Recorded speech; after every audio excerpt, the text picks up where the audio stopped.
ayun mga idol, pauwi na tayo. Medyo disappoint lang ng konti kasi hindi tayo nakapag drone, bawal daw.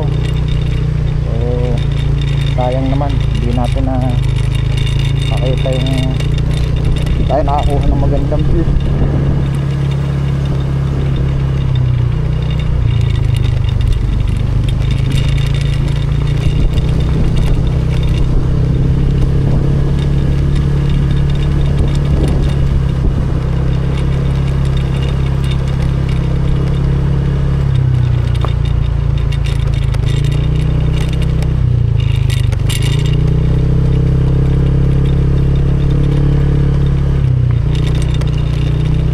Dito na lang tayo babawi ng view sa ating dadaanan mga idol. Dito na lang tayo babawi ng magagandang view.